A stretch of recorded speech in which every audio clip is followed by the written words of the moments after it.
আজকে আমার বাবার বাড়িতে আমাদের গাছের কিছু ফল আর কিছু সবজি পেড়ে নিয়েছিলাম। তো সবজিগুলো আমার আম্মু রান্না করেছিল। সো হ্যালো এভরিওয়ান, আসসালামু আলাইকুম, welcome back to my another blog. আশা করি সবাই ভালো আছেন। আলহামদুলিল্লাহ আমিও ভালো আছি। তো এই যে দুপুরের দিকে রান্না বান্না শুরু করে দিয়েছিল আমার আম্মু। রান্না করতেছিল, ভাত বসিয়ে দিয়েছিল মাটির চুলা, আর এখানে শাক রান্না করা হচ্ছিল মাছ দিয়ে। তো আজকে রান্না করা হবে কলমি শাক, আর রান্না করা হবে পাঙ্গাস মাছ দিয়ে, কাঁকরোল আর আলু দিয়ে রান্না করা হবে, আর ডিম আলু দিয়ে ভুনা করা হবে। তো এদিকে আমার ভাইয়ের বউ মাছের সাথে আলু দেওয়ার জন্য আলু কেটে নিচ্ছিল, আর আমি আর আমার আম্মু চলে গেলাম ছাদে। ছাদ থেকে কিছু কাঁকরোল ছিঁড়ে নিয়ে আসবো। তো এই যে এদিক দিয়ে আমার আম্মু নিচ থেকে কাঁকরোল গাছটা একদম ছাদে তুলে দিয়েছিল, আর ছাদের উপরে গাছগুলোর নিচে আমার আম্মু নেট দিয়ে দিয়েছে, আর গাছগুলো খুব সুন্দরভাবে হয়ে গেছে। এই যে কাঁকরোলগুলো কত সুন্দর হয়েছে একদম। তো আমি, আমার আম্মু আর আমার কাজিন, আমরা তিনজন মিলে আমাদের গাছ থেকে কাঁকরোলগুলো ছিঁড়ে নিয়েছিলাম। কাঁকরোলগুলো একদম পেকে পেকে লাল লাল হয়ে গিয়েছিল।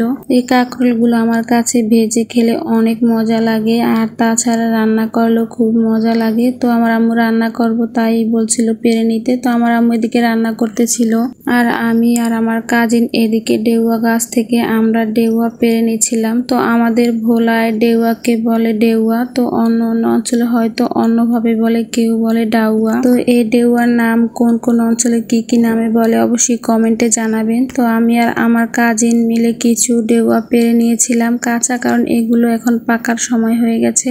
এইগুলো ছিঁড়ে শুধু একটা দিন রেখে দিলে একদম ভালো করে পেকে যাবে, আর লবণ শুকনা মরিচ দিয়ে মেখে খেলে কি যে মজা লাগে, আর সবাই মিলে একসাথে বসে খেলে তো আরো মজার হয়। তো এদিকে আমার আম্মুর ভাত রান্না করা হয়ে গেছে। ভাতটা এদিকে এভাবে ফ্যান জড়িয়ে নিচ্ছিল, আর এই যে মাছগুলো ভালো করে একটু ভেজে নিচ্ছিল। তো আর এইদিকে পাশের চুলায় এবার আমার আম্মু মাছ রান্না করার জন্য পেঁয়াজ রসুনটা ভালো করে একটু ভেজে নিয়েছিল। তো পেঁয়াজ রসুন ভাজা হয়ে গেলে এখানে মরিচের গুঁড়া, হলুদের গুঁড়া, লবণ দিয়ে ভালো করে মশলাটা কষিয়ে তারপর কাঁকরোল আর আলুগুলো দিয়ে ভালো করে নেড়ে চেড়ে কষিয়ে নিচ্ছে। তো এদিকে মশলাটা আম্মু কষিয়ে নিয়েছিল, কিন্তু সবজিটা আমি নেড়ে চেড়ে কষিয়ে নিচ্ছিলাম। তো এখানে পরিমাণ মতো পানি দিয়ে দিলাম, আর পাশের চুলায় আমার আম্মু সিদ্ধ করে রাখা ডিমগুলো ভেজে নিচ্ছিল, কারণ আমার ভাইয়ের জন্য ডিম ভুনা করবে আলু দিয়ে। আর এদিকে সবজিগুলোর সাথে ভেজে রাখা মাছগুলো এক এক করে সব দিয়ে দিচ্ছে। তো সবগুলো মাছ দিয়ে কিছুক্ষণ রান্না করে নিয়ে তারপর নামিয়ে নিলেই মাছগুলো রান্না হয়ে যাবে। আর পাশের চুলায় তো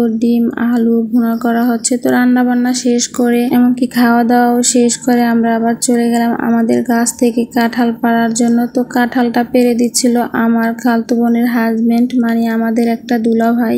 ফল তো সবাই কিনে খাই আমরা কম বেশ, কিন্তু নিজেদের গাছের ফল খাওয়ার মজাটাই অন্যরকম। আর কেন জানি না, এই নিজেদের গাছের ফলের মজাটা, স্বাদটা থাকে একটু অন্যরকম। তো এই যে আমাদের গাছ থেকে অনেকগুলো কাঁঠাল পাড়া হয়ে গেছে। তো আজকের মতো ভিডিওটা এই পর্যন্তই। সবাই ভালো থাকবেন, আল্লাহ হাফেজ।